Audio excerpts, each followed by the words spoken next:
이렇게 6월절과 무교절 첫날 지나면서 이제 여기 한 2시간 후면 이제 무교절 둘째 날으로 넘어가는, 그리고 다음 날에는 금요일에서 금요일 저녁에 이제 샤bat 시작되면서 무교절 기간에 하루 끼어 있는 샤bat이에요. 레귤러 샤bat이라고 해요. 그다음에 레귤러 샤bat은 7일마다 오는 걸 레귤러 샤bat이라고 하고요. 절기 샤bat이라는 게 있어요. 무슨 7일마다 오는 샤bat은 아닌데, 예를 들어서 초막절의 첫째 날은 샤bat처럼 보내고, 또 마지막 날도 샤bat처럼 보내고, 6월절 기간에 무교절 첫째 날도 샤bat처럼 보내고, 무교절 7번째 날도 샤bat처럼 보내고, 대속제일도 샤bat처럼 보내기 때문에 샤bat 중에 샤bat이 되고, 이런 것은 절기 샤bat이라고 해요.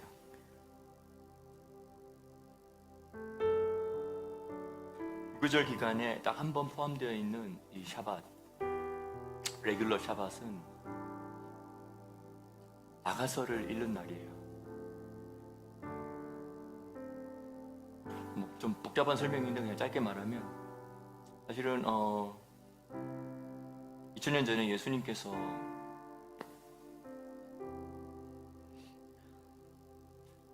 십자가에서 돌아가신 후에 3일 밤낮을 가득 채운 3일 밤낮을 보낸 후에 예수님께서 부활하셨어요. 그 부활하신 그 날은 염 리숀이었어요. 지금 우리로 말하면 썬데이였어요. 그리고 염 리숀이 오기 바로 직전에 레귤러 샤bat이 있었어요. 그 레귤러 샤bat에 유대인들은 6월절을 읽고 아가서를 읽고 있었어요. 근데 그 레귤러 샤bat에 유대인들이 아가서를 읽고 있을 때 예수님은 음부에 계셨어요. 그리고 음부에서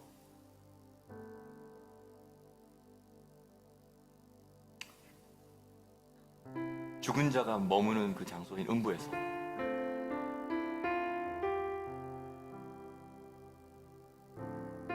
우리에게 알려지지 않은 또 다른 어떤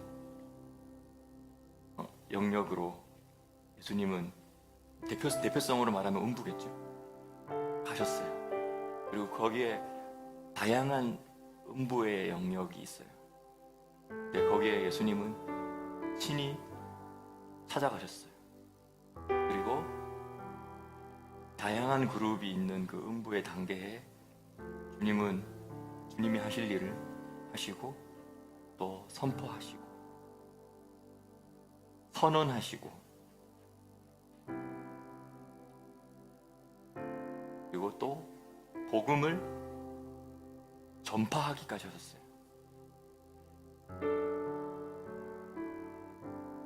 그 음부에 있던 자들에게 예수님은 그렇게 하셨어요. 이 사실들은 우리에게 잘 알려진 사실들은 아니고 우리가 평소 때 생각해 보지 않는 영역들이에요.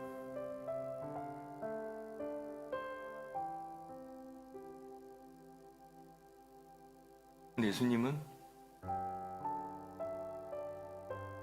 3일 동안 음부에서 사역하셨어요. 예수님 오시기 전에, 아담부터 시작해서 예수님 오시기 전까지 이 땅에 살다가 죽어서 음부에 간 그 사람들에게 대한 예수님의 섬김이었어요. 그래서 충분히 우리는 이런 생각도 해볼 수 있어요. 그 예수님의 섬김을 받은 사람들은 예수님이 십자가에서 돌아가시기 전에 음부로 들어갔던 사람들인데, 그럼 예수님이 십자가에서 돌아가신 후에 또 많은 사람들이 지금 2000년 동안 살다가 죽어서 다시 또 음부를 갔는데, 이 음부에 있는 사람들은 어떻게 되느냐, 우리는 잘 모르지만 여러분 이런 생각 해보셨나요? 예수님이 재림하실 때 7번째 하늘에 있는 보좌에서 일어나시고요, 천군과 천사들을 대동하시고 7, 6, 5, 4, 3까지 내려오세요. 그리고 그 셋째 하늘에 있는 낙원에 있는 자들,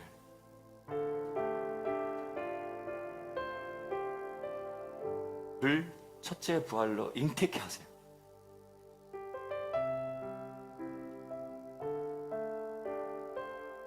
그리고 그들이 첫째 부활로 잉태케 하는 그 순간 낙원에서 대기하던 그들은 그 순간 땅으로 와서 부활의 몸을 입고 땅에서 다시 일어나요.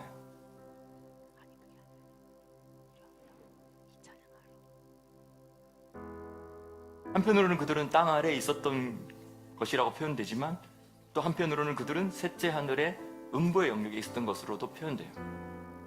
왜냐하면 그들이 죽을 때 몸은 땅 아래 무덤으로, 흙으로 있는 것이기 때문에 그렇게 땅 아래에 있던 것으로 표현되어 있지만, 그들의 존재의 또 다른 부분은, 그들의 존재의 혼은 셋째 하늘의 낙원에 있었기 때문에, 그것이 분리되어 있기 때문에 한편으로는 그들이 죽어서 땅 아래에 있는 것으로 표현되고, 또 한편으로는 그들은 죽어서 셋째 하늘의 낙원에 있는 것으로 또 표현돼요. 통합적으로 생각하세요. 그래서 예수님이 7번째 하늘에서 7, 6, 5, 4, 3까지 딱 내려오신 천군들을 데리고 대동하시고 내려오신 다음에 그 낙원에 있는 자들, 부활을 대기하고 있는 그 자들에게 명령하세요.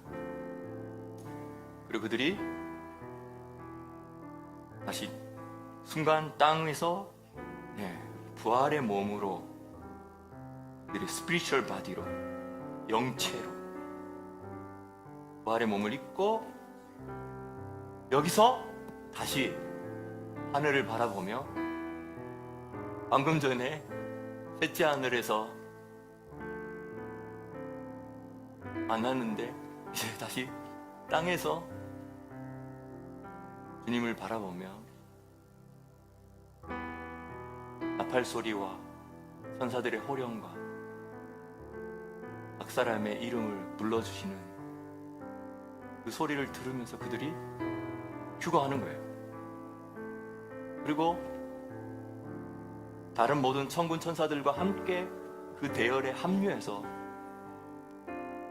수많은 거룩한 자들이 되는 것이죠. 그리고 예수님은 그 완성된 홀 제바암, 창세기 2장 1절이죠. 완성된 그 하늘의 군대와,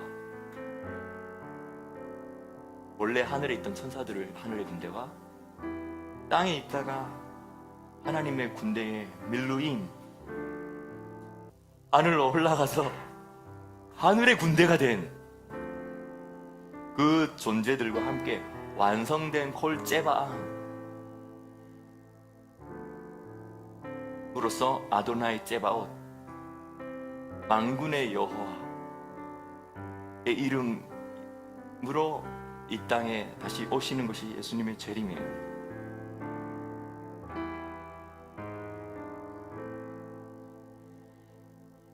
근데 그 순간에 1, 7, 6, 5, 4, 3까지 오신 다음에 낙원을 방문하셔서 낙원에 있는 자들에게 첫째 부활을 명령하셔가지고 낙원이 텅 비게 되겠죠.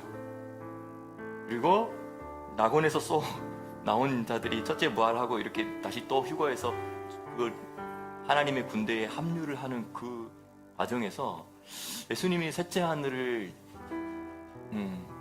에 있는 음부의 영역을 그냥 지나치실까, 아니면 2000년 전에 예수님께서 십자가를 지실 때 음부를 3일 방문하셨던 것처럼 그 음부에 있는 자들, 다시 말하면 낙원에 있어서 첫째 부활에 참여할 자들이 아닌 음부의 여러 단계에 있는 자들에게도 방문하실까? 2000년 전에 베드로전서 4장에 보면 뭐라고 이야기합니까? 4장 6절, 이를 위하여 죽은 자들에게도 복음이 전파되었으니, 예수님이 죽으시는 그 시점 말하는 거예요. 3일 동안 음부에 계셨던 그 시점 말하는 거예요. 이를 위하여 죽은 자들에게도 복음이 전파되었으니 이는 육체로는 사람으로 심판을 받으나 영으로는 하나님을 따라 살게 하려 하심이라. 2000년 전에 음부에서 하셨던 그 사역, 예수님 재림하는 과정에서 76543까지 온 다음에 음부 지나치실까 아니면 그때 한 번 더 음부에 대한 사역을 하셔서 그들이 첫째 부활에는 참여하지 않지만, 첫째 부활에 참여하진 않지만 그들이 더 나은 단계로 가도록 예수님이 어떠한 사역을 하실까? 예수님이 그런 사역하지 마세요! 그 사람들에게 왜 그렇게 하세요? 땅에 사는 동안 그렇게 말도 안 듣고 복음도 그렇게 거절하고 그랬는데 왜 그런 사람들에게 찾아가서 이렇게 말하시겠어요? 아니면 혹시 예수님 그럴 계획이 있으시면 그렇게라도 해주시면 안 되나요? 풀어주시면 안 되나요? 사로잡혔던 자들을 도와주시면 안 되나요? 옥에 갇힌 자들을 좀 더 나은 곳으로 옮겨주시면 안 되나요? 그래서 그때 당장 첫째 부활에는 참석 못해도 천년왕국 끝나고 나서 백보자 심판 때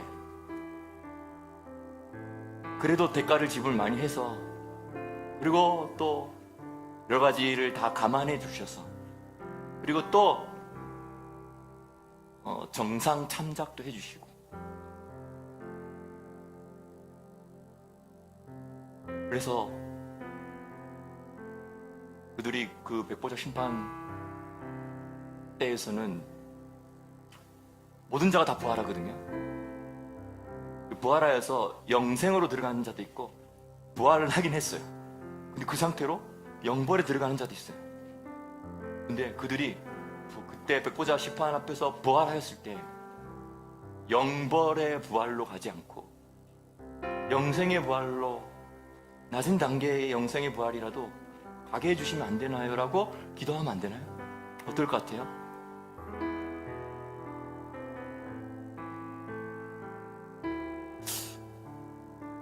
이것을 아가서에서 이야기하고 있어요. 아가서 8장에 바로 이거 이야기하고 있어요.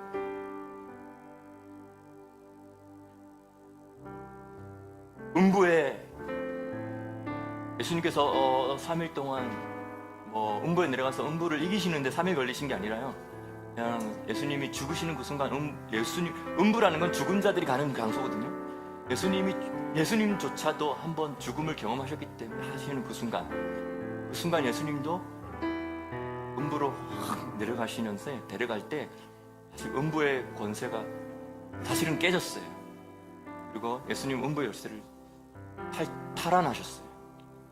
근데 그때 음부를 확 풀어버리면 타이밍이 아니잖아요. 그 타이밍은 아니거든요, 지금. 그래서 예수님은 음부의 권세라는 것은 문이거든요. 게이트를 말하거든요. 음부의 권세를 확 사로잡으시고 그 키를 잡으셨어요. 하지만 아직은 때가 되지 않았기 때문에 음부의 역할이 아직은 더 필요해요. 아직은 2000년 동안 이 땅에 살다가 죽은 자들이 들어갈 음부의 수월의 역할이 아직도 있는 거예요. 천년왕국이 지나는 동안에도 계속 천년왕국 동안에 여기서 생육하고 번성하는 존재들은 또 살다가 죽을 수도 있고, 그들이 죽으면 당연히 또 음부에 가기 때문에 하나님은 그 음부를 계속 놔두세요. 근데 백보자 심판 때 모든 자들이 다 부활하고 나서 더 이상 이제는 죽음이 없는 시대로 넘어가기 때문에 그때는 죽은 사람이 가는 음부가 필요 없는 때가 돼버려요. 그러면 그때는 사망과 음부도 불못에 집어넣는 거예요.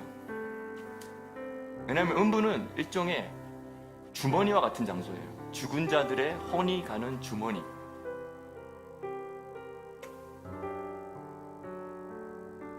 근데 예수님께서는 이 3일 밤낮 음부에 들어가셨어요. 요나서에서 뭐라고 이야기합니까? 요나가 물고기 뱃속에 있었듯이 인자도 땅속에 있으리라. 예수님이 그 3일 밤낮 요나가 물고기 뱃속에 있었던 것처럼 요나는 그 물고기 뱃속에 있는 것을 자기는 물고기 뱃속이라는 인식도 했을 수 있겠지만 사실은 요나는 자기가 이것이 수월이라고 생각했거든요. 죽은 자들이 가는 장소라고 생각했어요. 자기는 지금 이미 죽어서 죽은 자들이 와 있는 수월에 있다고 생각한 거예요. 3일 밤낮 동안. 근데 예수님도 그렇게 3일 밤낮 동안 음부에 있는 거예요. 그러면 그 3일 밤낮 동안 예수님께서 음부에서 뭐 하셨냐? 음부의 그 가장 깊은 곳에 들어가셔서요, 예수님은 아가서를 부르셨어요. 아가서를 노래하셨어요. 아가서를 선포하셨어요. 사랑의 노래를 부르셨어요. 수월의 문을, 수월의 권세를 쳐부시고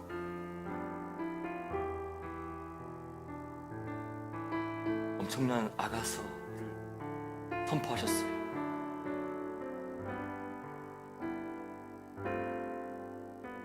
그래서 이 예수님이 부활하시기 전까지, 죽으시고 부활하시기 전까지 이 3일 동안의 기간에 아가서를 읽습니다. 엄청난 사랑의 이야기죠. 나의 사랑 나의 어여쁜 자야, 일어나서 함께 가자. 겨울도 지나고 비도 그쳤고, 겨울이 끝나고 이제 봄이 왔다는 거죠. 아비부월이, 아비부가 봄이잖아요. 겨울도 지나고 이제는 생명이 살아나고 소성케 되고, 또 땅속에서 죽었다고 생각했던 식물들이 뿌리와 씨가 남아있어서 결국은 또 봄에 되면 살아나는 거예요. 이 부활이거든요. 나의 사랑하는 나의 사랑, 나의 어여쁜 자야, 일어나 함께 가자. 겨울도 지나고 비도 그쳤고, 비가 내려야지 땅이 축축해지고, 여러 번 비 내리면 축축해지면 식물들이, 이제 땅속에 있던 식물들이나 씨앗들이 살아날 준비를 하는 거예요. 그래서 비가 그쳤다라는 말은, 이제 겨울도 지나고 비가 그쳤다라는 말은 이제 부활이 준비 다 됐다는 뜻입니다. 죽은 것 같았던 땅에서 생명이 솟아나는 아비벌, 겨울을 뚫고 나온 신부의 부활을 상징하고 있어요.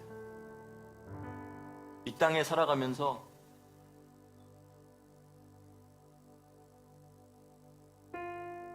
두 사이에 끼어있는 존재로서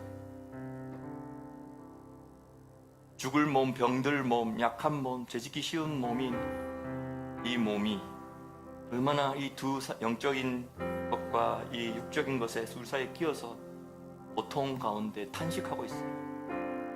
만물도 함께 탄식하고 있어요. 근데 이제 이 탄식이 끝나고 부활로서 주님은 준비하고 계십니다. 아가서 4장 9절, 나의 누이 나의 신부야, 너가 내 마음을 빼앗았구나. 우리가 잘해서 부활하는 것이 아니고요, 하나님이 우리를 너무도 사랑하셨어.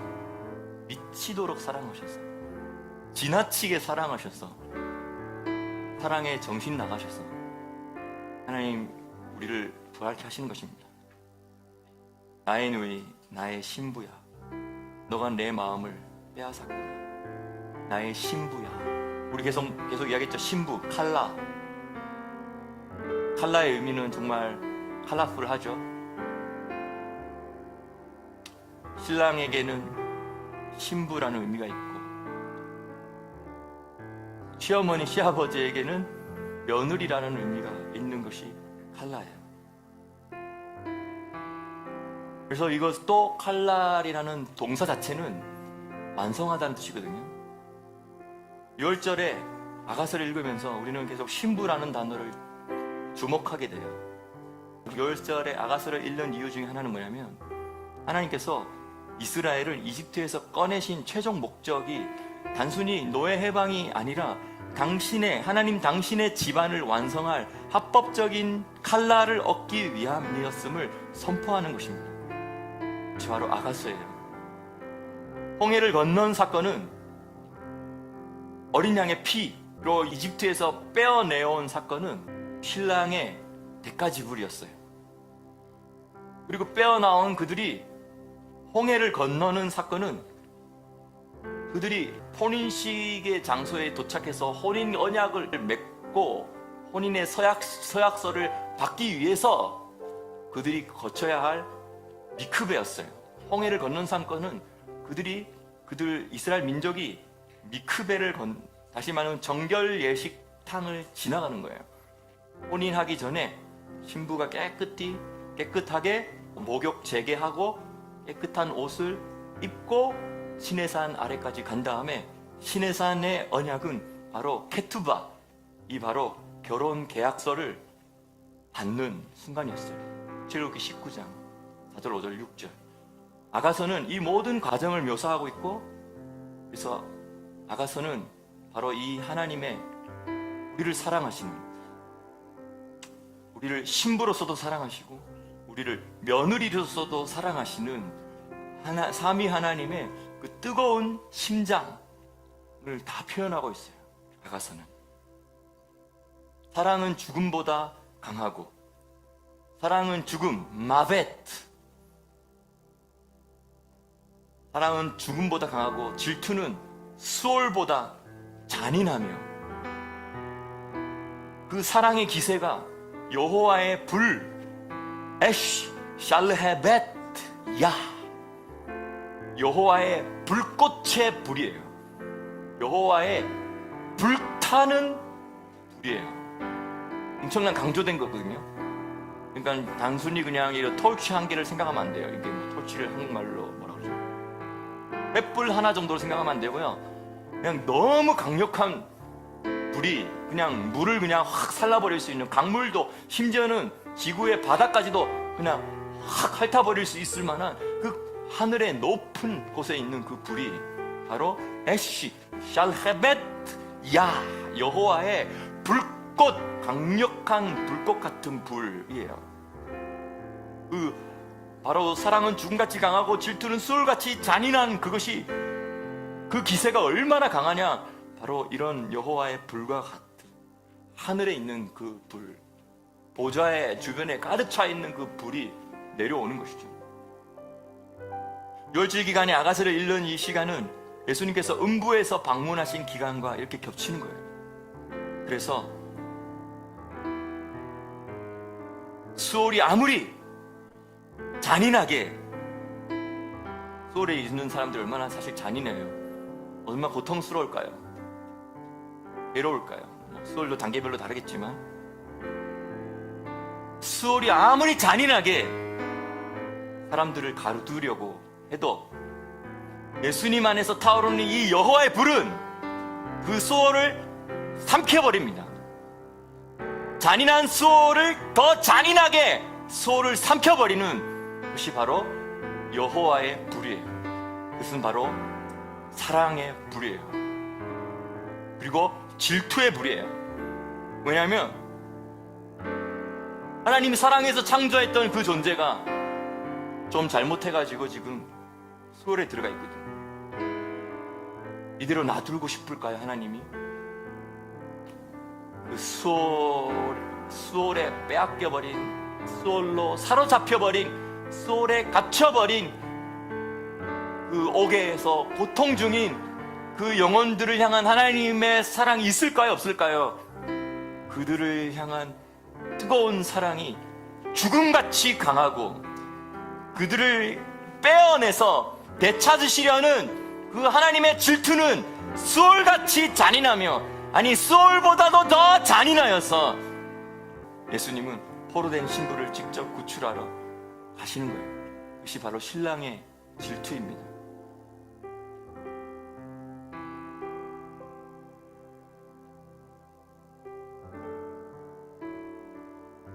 많은 물도 이 사랑을 끄지 못하겠고 홍수라도 삼키지 못하나니, 이 고대 히브리 관점으로 본다면 이 많은 물과 홍수는 혼돈과 죽음을 상징하기도 해요. 그리고 사망과 권세를 상징하고 있어요. 음부의 깊은 수렁은 이 땅에 살아가다가 죽은 많은 죄인들을 삼켜버렸어요. 근데 그분의 사랑은 오히려 그 모든 죽음의 물을 말려버리고 거룩한 불꽃으로 그들을 되찾으시려는 질투예요.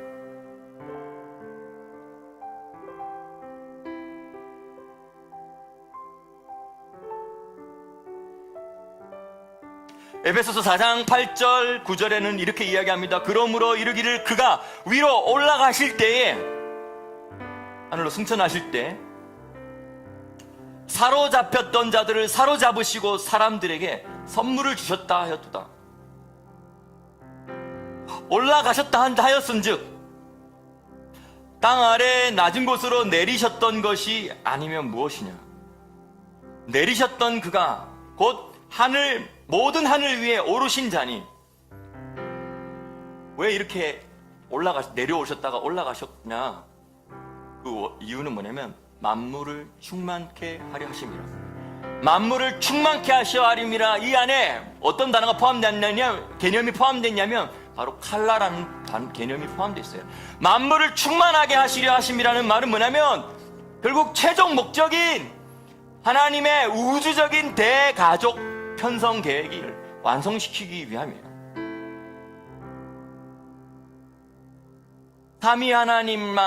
삼위 하나님끼리 영원한 사랑을 누리는 그 아쉬움을 뛰어넘어서 아쉬움을 충만함으로 채우고 싶어서 만물을 충만케 하시는 그 충만하심으로 채우시는 것은 가구를 채우려고 하는 것도 아니고요. 집안에 TV나 냉장고나 좋은 그런 설비 시설을 충만케 채우려고 하는 게 아니에요. 여긴 지금 바로 하나님의 생명의 표현이 나타난 존재들인 바로 우리들로 온 우주 만물을 충만하게 채우셔서 온 우주가 하나님이 거하실 처소가 되고, 그리고 하나님이 이 대가족을 형성해서 Big Family, Great Family, 위대한 이 패밀리를 완성케 하시는 것이 바로 이것이 충만이에요. 이게 완성됨이에요. Va inclut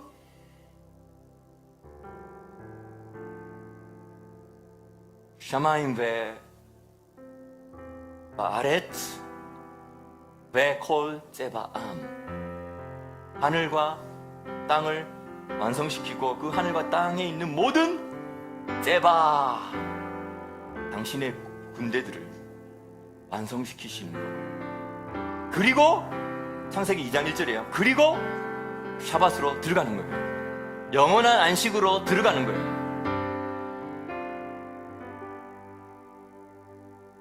여기서 에베소서 4장 8절 9절에서 땅 아래 내리셨다가 사로잡힌 자들을 이끌고 올라가셨다라는 것은요, 음부의 통치권을 빼앗고 그 질투와 사랑으로 음부에게 빼앗겼던 그들을 되찾아가지고 그들을 탈취하시는 선언이에요. 사랑이라는 히브리어 아하바가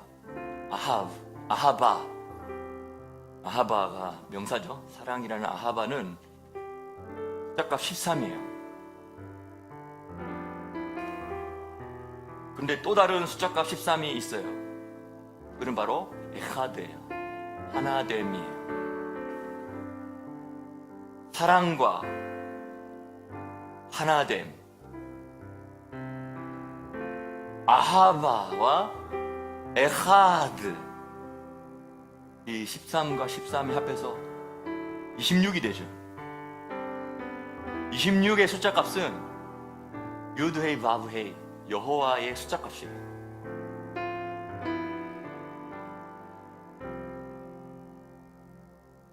사랑으로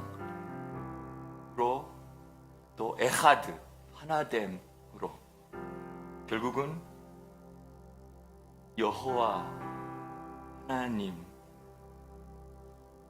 그 하나되심 안으로 초대받아서 완성되어 가는 겁니다.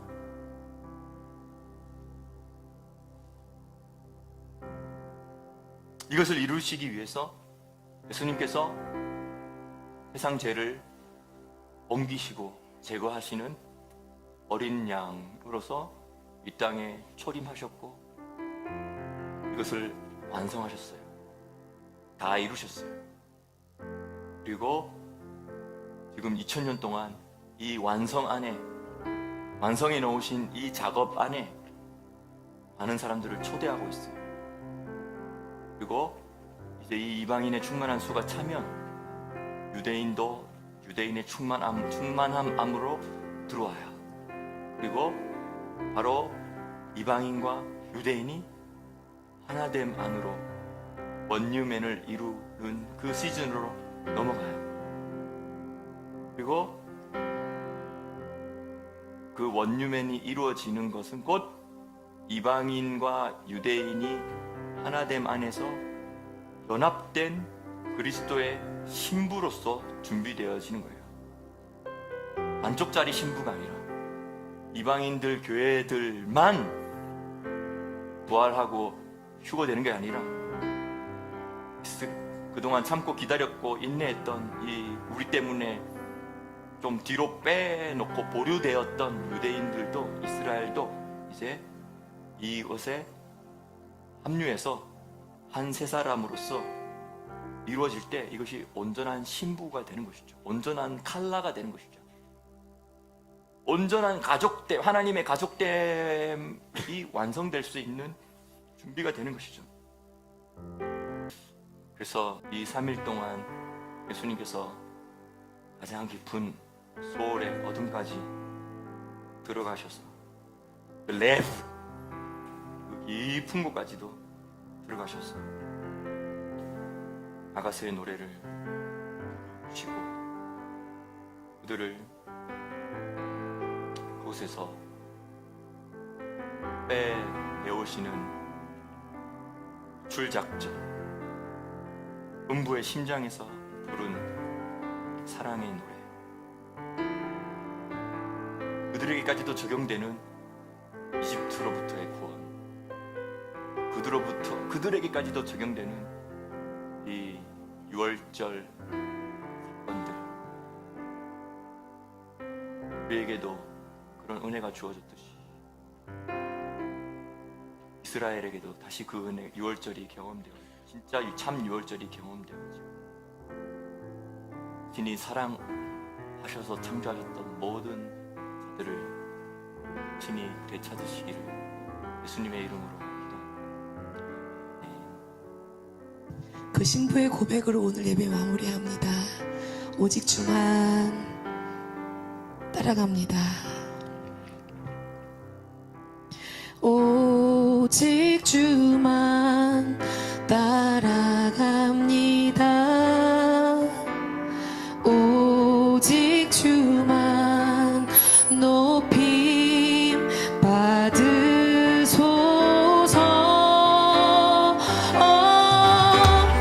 내 평생에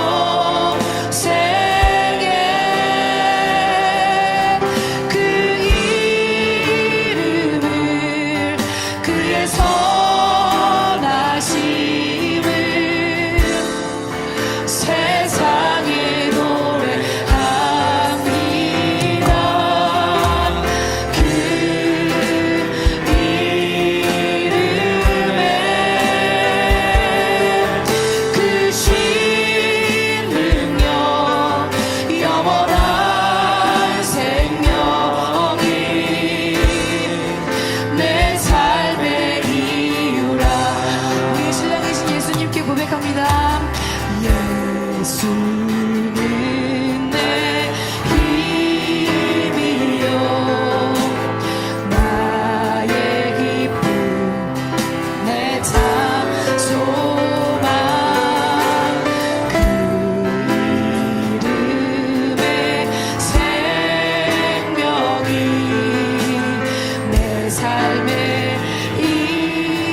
하나됨 에카드로 이루어진 여호와 당신의 이름을 위하여 하나님, 우리가 내 생명을 다하기까지 이 여정을, 이 신부의 여정을 끝까지 가겠다고 다시 한번 고백합니다.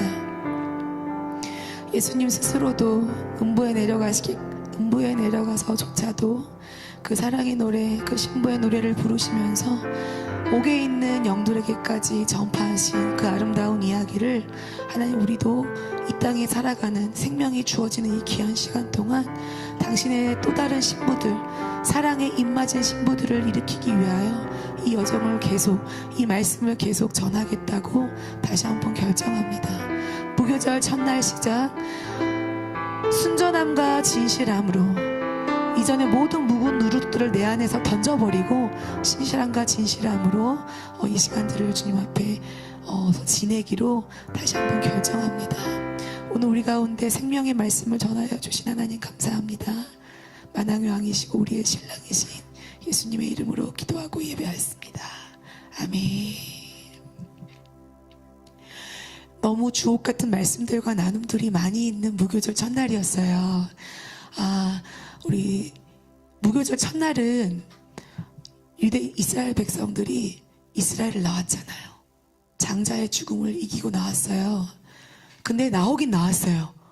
근데 앞으로 어떻게 되지? 어떻게 돼야 되는 거지? 라는 두려움과 근심도 좀 있었겠죠. 제자들도 마찬가지예요. 예수님이 죽음을 예고하시는데 그럼 우리는 어떻게 되지? 라는 두려움 가운데 아까 송유한 선생님이 나눠주신 대로 너희는 근심하지 말라. 하나님을 믿으니 또 나를 믿으라. 그 여정이 시작되는 무교절 첫날이고요. 그리고 또 아까 최동일 목사님과 조아라 사모님이 한 달의 시간을 이스라엘에서 샤밧과 이 하나님의 시간을 경험하면서 하나님이 정하신 시간, 하나님이 정하신 그 장소에, 그 모아딤의 시간과 장소에 시계를 맞추는 삶이 아니라 시간의 가치를 따라갔을 때 정확하게 인도하시는 삶, 그것이 또한 무교절의 삶이에요. 그리고 박아인 선교사님 나눠주신 대로 수많은 밤들이 있는데요. 그 밤에 두려움과 공포와 어둠만 있는 것이 아니라 주님의 불기둥과 임재하심이 우리를 둘러싸서 이 여정을 갈 수 있게 하세요. 그래서 그 밤을 기억하시면서 무교절 7일의 시간을 보내시는데, 무교절의 7일 동안 시작되는 게 또 있죠. 그건 초실절이에요.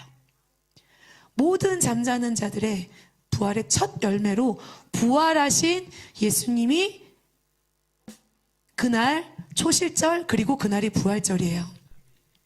사실은 이 무교절 첫날과 함께 이 정통 유대인들을 랍비 유대교에서는 그냥 이날을 초실절로 삼아버렸어요. 그래서 이때부터 오멜 카운트 50일을 세서 오순절을 맞이합니다. 근데 저희에게는 주님이 부활하신 그날이 초실절이잖아요.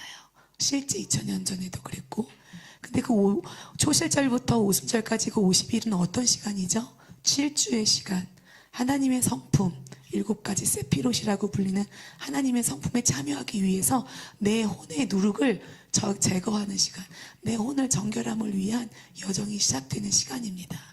무교절에만 혼이 제거되는 게 아니라요, 오멜 카운트 50일의 기간이, 그러니까 49일의 시간이 계속되어지고 마지막 50일에 주님 하늘로부터 언약과 토라에 받은 그 날이, 그리고 오순절 성령 강림 있는 날이에요. 그래서 혼의 정결함을 위한 7주의 시간이 시작되는데요. 올해 진리의 집에서는 이번 주 주일 돌아오는 부활절을 기점으로 해서 그날 초실절부터 성령 강림주일까지 오순절을 지키려고 해요. 정통 유대인들은 지금부터 지켜요. 하지만 우리는 주님의 부활, 실제로도 주님이 초실절에 부활하신 그날부터 기점으로 해서 50일을 맞이하려고 하는데요. 올해 여러분들에게 제공되어질 오멜 카운트 50일의 말씀은요, 고대 문서들과 함께 갑니다. 성경 66권의 말씀과 고대 문서들과 함께 가는데, 특별히 혼의 정결함이잖아요. 우리의 혼의 정결함을 위해 12족장분들께서, 우리의 믿음의 조상들께서 정말 주옥 같은 말씀들을 남겨주셨고, 그것이 우리의 손에 들려졌어요. 작년 12월에.